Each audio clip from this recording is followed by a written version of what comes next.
ती दिनमा कैसर अगस्टसले तिनको सारा साम्राज्यमा जनगणना लिनु भन्ने हुकुम जारी गरे। सबैजना आफ्नो सहरमा नाउँ दर्ता गर्न जानु पर्यो। सबैजना आफ्नो सहरमा नाउँ दर्ता गर्न जानु पर्यो। सबैजना आफ्नो सहरमा नाउँ दर्ता गर्न जानु पर्यो। सबैजना आफ्नो सहरमा। योसेफ पनि गालीलको नासरतबाट यहुदियाको बेथलेहेम भन्ने दाउदको सहरमा गए, किनभने तिनी दाउदका कुटुम्ब र वंशका थिए। नाउँ दर्ता गराउन तिनी आफूसँग मगनी भएकी मरियमलाई साथमा लिएर गए। मरियम गर्भवती थिइन्।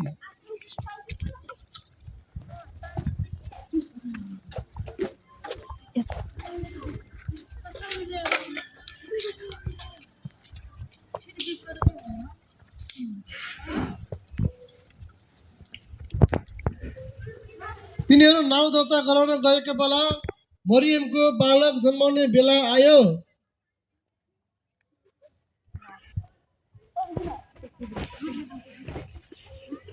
तिनीहरू बेथलेहेममा हुँदा मरियमले आफ्नो जेठो छोरा जन्माइन् र उहाँलाई लुगाले बेरेर डुडमा राखिन्, किनकि तिनीहरूका निम्ति पौवामा ठाउँ थिएन।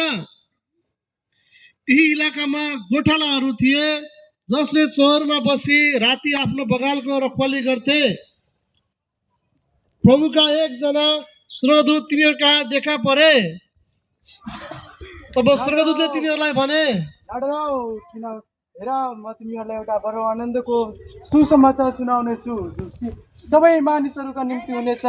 आज दाउदको सहरमा एकजना मुक्तिदाताको जन्म भएको छ, जो ख्रिस्ट येशू हुनुहुन्छ। तिमीहरूलाई चिन्ह चाहिँ यो हुनेछ, तिमीहरूले एकजना बालकलाई लुगाले बेरेको र डुँडमा सुताइरहेको भेट्टाउनेछौ। तिनीहरू आतुरीसँग गए अनि बालकलाई खोज्न लागे।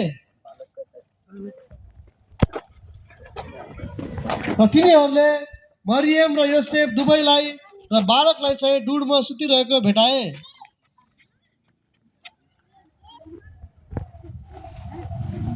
जब तिनीहरूले यो देखे, तब यस बालकको विषयमा जे कुरा तिनीहरूलाई भनिएको थियो त्यो तिनीहरूले बताइदिए।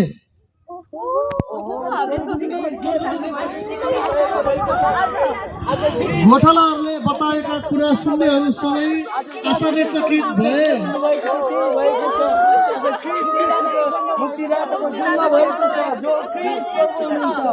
र पहिलो क्रिसमस यसरी सुरुवात भएको थियो।